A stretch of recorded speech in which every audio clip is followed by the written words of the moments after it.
अस्सलाम वालेकुम स्टूडेंट्स। उम्मीद है आप सब लोग खैरियत से होंगे। Welcome to my channel learning with Anosha. ये course MIS management information system Punjab university की कोर्स आउटलाइन को देखते हुए डिज़ाइन किया गया है। अगर आप पंजाब यूनिवर्सिटी के किसी भी एफिलिएटेड कॉलेज से MBA कर रहे हैं तो ये कोर्स आपके लिए कंप्लीट पैकेज है। इसकी तमाम ऑनलाइन वीडियोस यहीं पे अपलोड की जाएंगी। तो अगर आप लोग इसको लर्न करना चाहते हैं ऑनलाइन तो आप इस चैनल को सब्सक्राइब कर सकते हैं। तो चलें आज का लेक्चर स्टार्ट करते हैं। जी, तो लास्ट लेक्चर में हम लोगों ने मैलवेयर की टाइप्स देखी थी, वायरसेस की टाइप्स देखी थी, मलेशियस सॉफ्टवेयर्स और उनके अटैक्स के बारे में देखा था। आज फर्दर मज़ीद उसी चीज़ को कंटिन्यू करते हैं और कुछ मज़ीद अटैक्स के बारे में देखते हैं और उनके कंट्रोल के बारे में भी इस लेक्चर में हम देखेंगे। तो सबसे पहले है थेफ्ट ऑफ इंटेलेक्चुअल प्रॉपर्टी, यानी किसी की इंटेलेक्चुअल प्रॉपर्टी है, किसी ने कोई कॉन्टेंट क्रिएट किया है, डिजिटल कॉन्टेंट है, कोई लोगोज़ हैं, कोई ग्राफिक्स हैं, किसी का बिजनेस मॉडल, किसी का आइडिया, और आप उसे कॉपी कर रहे हैं, तो that is the theft of intellectual property. आप ये वायलेशन ईज़िली, अब डेफिनेटली इंटरनेट पे सारा मटेरियल अवेलेबल है, आप ये वायलेशन ईज़िली कर सकते हैं, बट इसके अगेंस्ट भी रूल्स बने हुए हैं और इसको किस तरह से सिक्योर करना है इंटेलेक्चुअल प्रॉपर्टी को, इसके भी रूल्स और राइट्स मौजूद हैं। उसके बाद है आइडेंटिटी थेफ्ट। आइडेंटिटी थेफ्ट का मतलब है कि किसी क्रेडेंशियल्स को यूज़ करें, किसी के पासवर्ड को, किसी की इंपॉर्टेंट इन्फॉर्मेशन को, पिन कोड्स को और इस तरह की इन्फॉर्मेशन को यूज़ करते हुए किसी भी वेबसाइट पे एक्सेस कर लें उसके क्रेडेंशियल्स को एंटर करके। फॉर एग्जांपल फेसबुक है, जीमेल है, किसी को आप अपना पासवर्ड प्रोवाइड करें, यूज़र नेम प्रोवाइड करें तो वो एक्सेस कर सकता है ईज़िली आपके अकाउंट्स में। तो ये होता है आइडेंटिटी थेफ्ट के किसी का आपने चुरा ही लिया है, पूरा लॉगिन की इन्फॉर्मेशन ही चुरा ली और आप उस वेबसाइट पे जाके लॉगिन कर सकते हैं। सबोटेज का मतलब होता है किसी कंपनी की वेबसाइट पे इतना लॉस क्रिएट कर देना कि जो कस्टमर्स हो वो वहाँ पे ट्रांजैक्शन करते हुए डरें, उस पर इस तरह की चेंजिंग कर देना, किसी कंपनी की वेबसाइट पे हैक कर लेना उस वेबसाइट को, उसमें चेंजिंग कर देना, उसके अंदर आइटम सही डिस्प्ले ना हो, उसके अंदर ट्रांजेक्शन्स ठीक ना हो, आप कुछ इस तरह का उसके अंदर डैमेज करें उस कंपनी की वेबसाइट पे कि कस्टमर्स सेटिस्फाइड ही ना रहें, कस्टमर्स आप पे ट्रस्ट करने के लिए तैयार ही ना हो। वो कहें कि इनका तो टेक्निकल सिस्टम ही बहुत डाउन है, कोई भी आके हैक कर लेता है तो हम इस वेबसाइट से काम नहीं कर सकते। इंफॉर्मेशन एक्सटॉर्शन, इसका मतलब ये होता है कि हैकर्स आपकी इन्फॉर्मेशन को होल्ड कर लेते हैं, आपकी वेबसाइट को होल्ड कर लेते हैं, हाईजैक कर लेते हैं। ठीक है, आपके कंप्यूटर सिस्टम्स को या सेंसिटिव इन्फॉर्मेशन जो भी होगी उसे हाईजैक कर लेंगे और वो कहते हैं कि हमें कुछ मनी दें, हमें कोई फैसिलिटेट करें, फिर हम आपको एक्सेस वापस देंगे, वरना वो एक्सेस लेके बैठ जाते हैं आपके एडमिन पैनल का, आपकी ऑनलाइन सिस्टम का पूरे। तो ये इन्फॉर्मेशन एक्सटॉर्शन होता है। और उसके बाद सोशल इंजीनियरिंग। सोशल इंजीनियरिंग का मतलब है कि आप किसी के क्लोज़ हैं, फॉर एग्जांपल, ठीक है, आप जिसके भी क्लोज़ होंगे, डेफिनेटली कुछ चीज़ें हम लोगों को अपने फ्रेंड्स की पता होती हैं कि ये इस फ्रेंड की डेट ऑफ बर्थ क्या है, इसका फ़ोन नंबर क्या। अक्सर लोग जो है अपनी डेट ऑफ बर्थ, अपने फ़ोन नंबर, जिस तरह की चीज़ें पासवर्ड में यूज़ कर रहे होते हैं, ठीक है, कोई फेवरेट चीज़ होती है उसका पासवर्ड में नाम रख देते हैं इस तरह से। तो सोशल इंजीनियरिंग का मतलब है कि आप बहुत ज़्यादा फ्रेंड्स आपस में क्लोज़ होते हैं और एक दूसरे से अपनी पर्सनल इन्फॉर्मेशन किसी ना किसी तरीके से शेयर भी कर रहे होते हैं, या एक बंदा फॉर एग्जाम्पल बार बार अपने मोबाइल का कोड ओपन करता है, लॉक ओपन करता है, तो उसके साथ वाले फ्रेंड को पता चल ही जाता है कि इसके मोबाइल का लॉक या पिन कोड क्या है।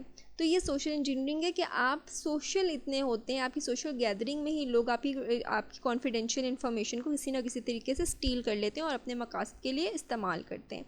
तो ये सारे तरीके हैं जिस तरीके से आपका इन्फॉर्मेशन सिस्टम, आपकी इन्फॉर्मेशन जो है वो डैमेज हो सकती है। तो जनाब नेक्स्ट है हमारे पास main reason of information system vulnerability. Main reason क्या है?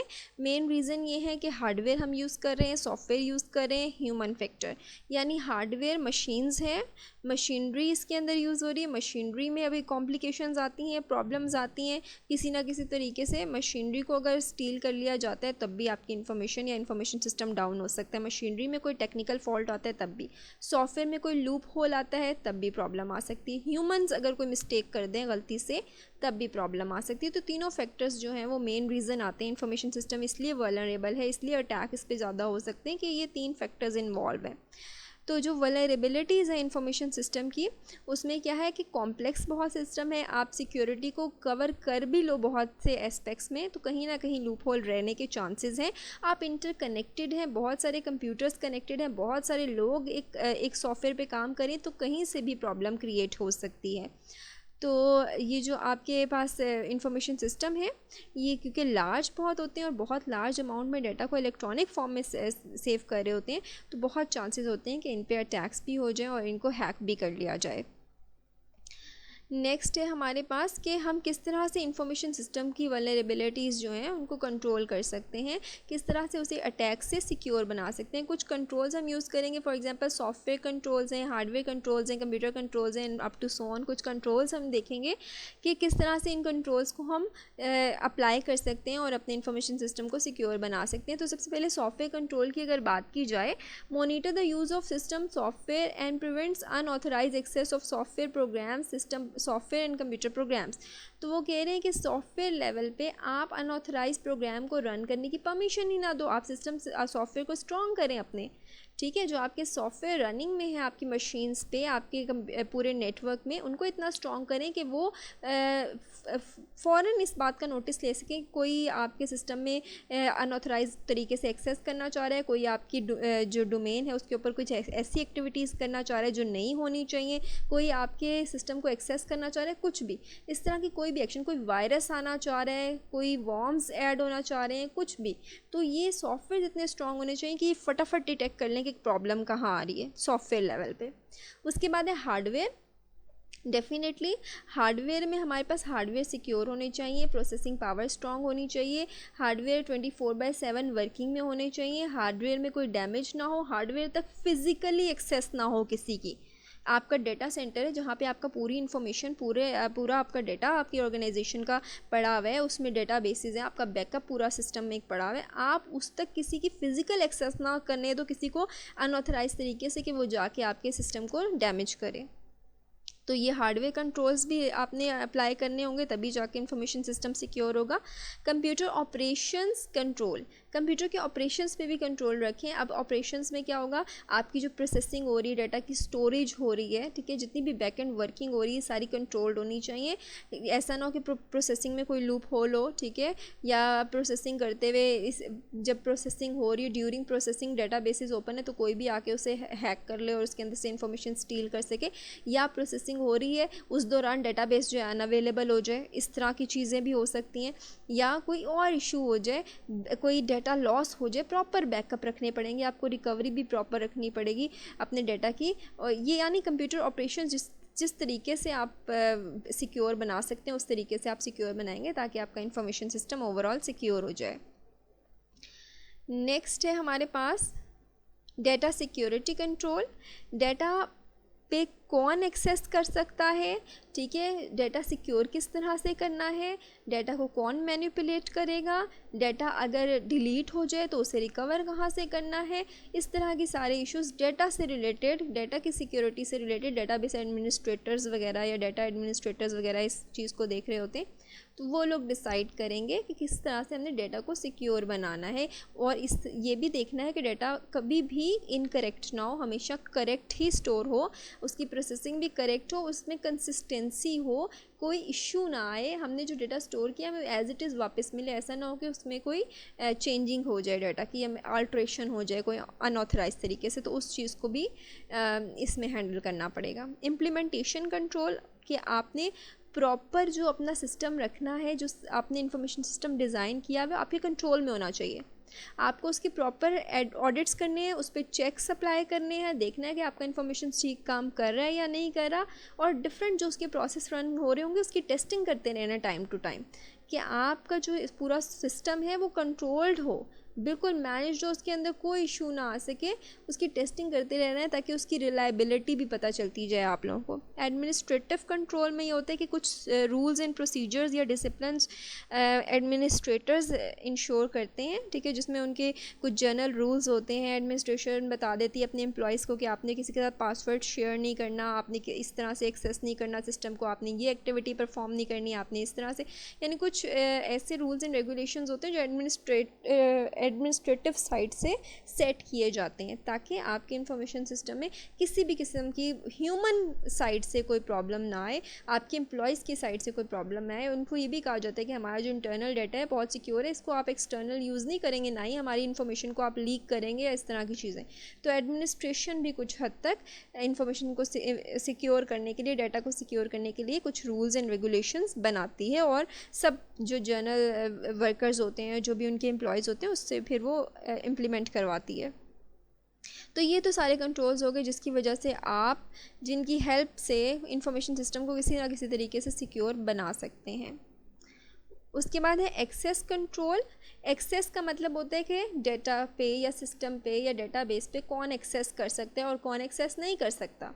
अब जब भी कोई एम्प्लॉय है, वैलिड एम्प्लॉय है, अगर वो सिस्टम को एक्सेस करना चाहता है तो उसको एक्सेस देनी चाहिए। अगर कोई अनऑथराइज पर्सन है और वो एक्सेस करना चाहता है तो उसे एक्सेस नहीं देनी चाहिए। तो एक्सेस कंट्रोल में क्या होते हैं, वो पॉलिसीज़ एंड प्रोसीजर्स होते हैं जिसके तहत ये डिसाइड किया जाता है कि कौन इसके अंदर, जो इनसाइडर है या जो हमारा वैलिड यूज़र है, क्या वो एक्सेस कर सकता है सिस्टम में या नहीं कर सकता, और आउटसाइडर्स है और वैलिड यूज़र नहीं है तो उसे किस तरह से स्टॉप करना है सिस्टम को एक्सेस करने से। तो उसके लिए ऑथेंटिकेशंस के डिफरेंट प्रोसेस यूज़ होते हैं, ठीक है, जिसमें बायोमेट्रिक ऑथेंटिकेशन भी होती है, पिन कोड्स, पासवर्ड्स के थ्रू भी होती है। मतलब ऑथेंटिकेशन के काफ़ी सारे मेथड्स हैं। डोमेन पासवर्ड्स अक्सर दिए जाते हैं कंपनीज़ में, सिस्टम्स पे जितने भी पड़े होते हैं सब पे आपको अलग अलग लॉगिन्स और पासवर्ड्स दिए जाते हैं कि आप इसी के थ्रू उसमें लॉगिन कर सकते हैं। आपको मतलब इस तरह की मशीन्स नहीं दी जाती जिस पे पासवर्ड्स ही ना हो। जो डोमेन पासवर्ड जो उनका इंटरनल होता है उसके डोमेन के पासवर्ड्स दिए जाते हैं। वर्क स्टेशंस के पासवर्ड हो सकते हैं, 2 फैक्टर आइडेंटिफिकेशन हो सकती है, मोबाइल फ़ोन को पे कोड आ सकता है, इस तरह की चीज़ें हो सकती हैं। ईमेल में जा सकती है, वेरिफिकेशन ईमेल भी जा सकती है। फिंगर प्रिंट्स वगैरह बायोमेट्रिक फ़ीचर्स के ज़रिए, आपकी आई रेटिना के ज़रिए, आपके थंब इम्प्रेशन, आपकी फेस रिकग्निशन, इस तरह से इन प्रोसेसेस के ज़रिए भी आपकी ऑथेंटिकेशन पॉसिबल बनाई जा सकती है। फिर उसके बाद है एंटीवायरस और एंटी स्पाईवेयर सॉफ्टवेयर इंस्टॉल करें, तब जाके आपका सिस्टम सिक्योर होगा। डेफिनेटली वायरसेस तमाम तरह के तो डिटेक्ट नहीं होते, लेकिन जो मेन वायरसेस हैं वो तो डिटेक्ट हो जाएंगे और आपके सिस्टम सिक्योर हो जाएंगे। अक्सर आप लोग देखते हैं अगर वायरस डिटेक्ट हो रहे हो तो साथ में पॉपअप्स आ रहे होते हैं अक्सर, और आपको आपकी मशीन में जो एंटीवायरस सॉफ्टवेयर होता है वो बता रहा होता है कि वायरसेस जो हैं वो इसमें अटैक करें, ये वायरसेस हैं, हम इसे डिलीट कर दें, यानी वो एक्टिव हो जाता है एंटीवायरस सॉफ्टवेयर। तो काफ़ी हेल्प करते हैं। कभी कभी वो आपकी जो ऑथेंटिकेटेड फाइल्स हैं उसको भी प्ले होने से रोक देते हैं, इस वजह से कि उनके साथ वायरसेस अटैच होते हैं और वो डिटेक्ट कर रहे होते हैं कि देयर इज़ सम वायरस। तो वो एंटीवायरस सॉफ्टवेयर और एंटी स्पाईवेयर सॉफ्टवेयर आपको बहुत बड़े डैमेज से बचा लेंगे, और आप छोटे छोटे वायरसेस जो हैं वो खुद ही डिटेक्ट करके उन्हें डिलीट कर देंगे। तो बहुत सारे सॉफ्टवेयर इसके भी अवेलेबल हैं।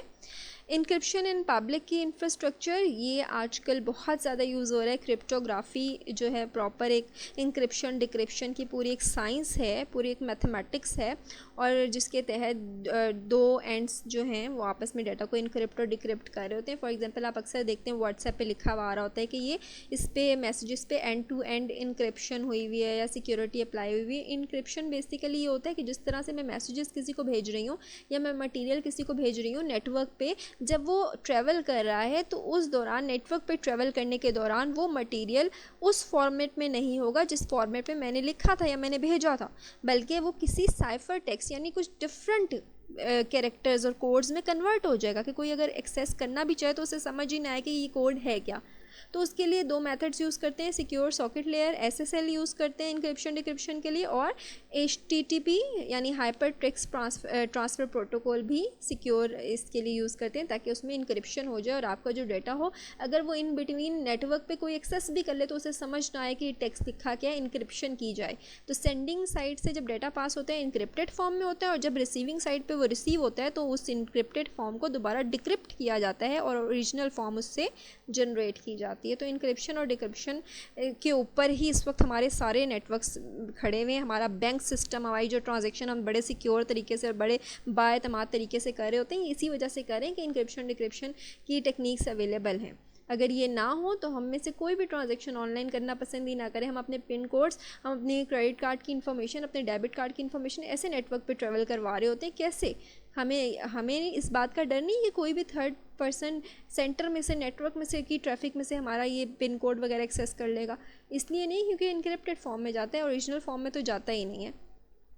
तो इंक्रिप्शन एंड पब्लिक की इंफ्रास्ट्रक्चर बहुत इंपॉर्टेंट है और जो कि यूज़ हो रही है। उसके बाद है इंश्योरिंग सिस्टम अवेलेबिलिटी, सिस्टम आपके 24/7 अवेलेबल हों। ठीक है, ऑनलाइन ई कॉमर्स की साइट है या आपका बिजनेस का कोई भी इंफॉर्मेशन सिस्टम है, उसको, उसकी डेटाबेसिस को हर वक्त अवेलेबल होना चाहिए। ऐसा ना हो कि किसी टाइम पे वो क्लोज़ हो, किसी टाइम पे सर्वर डाउन हो। आप देखें बैंक्स के जितने भी सिस्टम है, कभी लिंक डाउन हो, सारे जो कस्टमर्स हैं उनको प्रॉब्लम होना शुरू हो जाती है। किसी ने अगर एटीएम से कोई ट्रांजैक्शन करनी है, हो नहीं रही है, प्रॉब्लम होना शुरू हो जाती है। तो सिस्टम की अवेलेबिलिटी बहुत इंपॉर्टेंट है, तब जाके कस्टमर आपके सिस्टम के साथ हेजिटेट नहीं करेगा वर्किंग करने में। और इसके अलावा सॉफ्टवेयर क्वालिटी भी इंश्योर करें। जब आप सॉफ्टवेयर किसी से बनवाते हैं, चाहे बैंक के लिए बनवा रहे हैं वो सॉफ्टवेयर, चाहे किसी और ऑर्गेनाइजेशन के लिए बना रहे हैं, प्रॉपर टेस्टिंग के बाद सॉफ्टवेयर मार्केट में लॉन्च होना चाहिए। ऐसा ना हो कि सॉफ्टवेयर में प्रॉब्लम हो, सॉफ्टवेयर हैकर्स अटैक को कंट्रोल ही ना कर पाता हो, सॉफ्टवेयर में इश्यूज़ हों और आप उसे लॉन्च कर दें। नो, सॉफ्टवेयर की प्रॉपर टेस्टिंग के बाद ही उसे लॉन्च करें। तो ये सारे मेथड्स हैं जिसको यूज़ करते हुए किसी ना किसी तरीके से हम अपने इंफॉर्मेशन सिस्टम को सिक्योर बना लेते हैं। तो हमारा आज के लिए इतना ही लेक्चर था। इंशाल्लाह नेक्स्ट लेक्चर में नए टॉपिक के साथ हाजिर होंगे। अल्लाह हाफ़िज़।